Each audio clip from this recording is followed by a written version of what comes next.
Good morning everyone! So, nandito na naman tayo sa ating Money Tips for Everyone na kung saan ay magbibigay ako ng mga tips kung paano natin mamamanage na tama ang ating finances. For this topic, pag-usapan natin paano tayo naglulus o nagwawaldas ng milyong-milyong kwarta araw-araw. Kung ikaw ay mahilig manigarilyo at nakakonsumo ka ng 3 sticks per day, considering 5 pesos kada stick, ito yung pwedeng mawala sa iyo. 1.02 million pesos.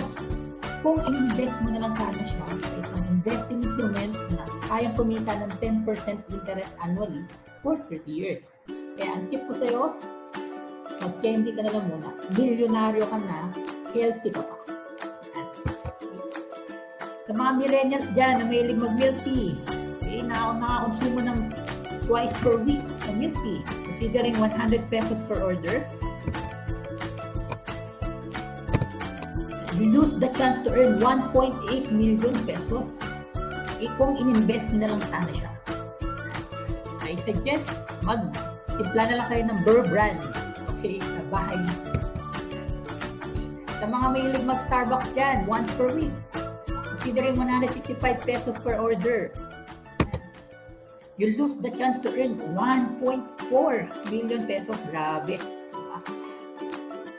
Ang tip ko sa inyo is, mag 3-in-1 coffee na lang kayo. Gaya ko. Yan.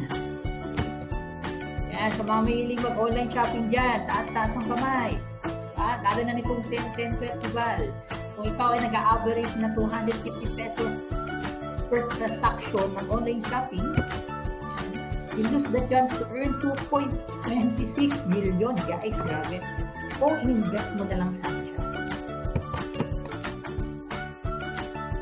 Sa mga may jowa dyan, okay? So, umili kayo mag-movie date, may jowa, once per week. Considering 200 pesos per ticket, times 2, so that's 400 pesos all in all. So, you lose the chance to earn, grabe, 3.62 million pesos, guys. Kaya, sa mga mag-jowa dyan, tip ko sa inyo, manood na kayo ng movie sa TV. Okay? For sure, matutuwa naman ang bebe nyo if in 30 years time naman, makakaroon kayo ng 3.62 million.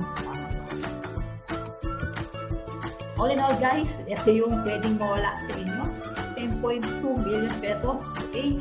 So, posible po tayo maging milyonaryo, guys. Basta bantayan lang po natin yung paano po tayo gumagastos. Paano ba magiging posible itong milyon-milyon na to? Niloloko mo lang ata kami, Raymond. Hindi, guys. So, sabi nga ni Albert Einstein, yan, compound interest is the 8th wonder of the world. I super agree po ako dyan. Okay? Kailangan, alam po natin, mag-invest sa mga bagay na kayang i-maximize yung compound interest. Okay?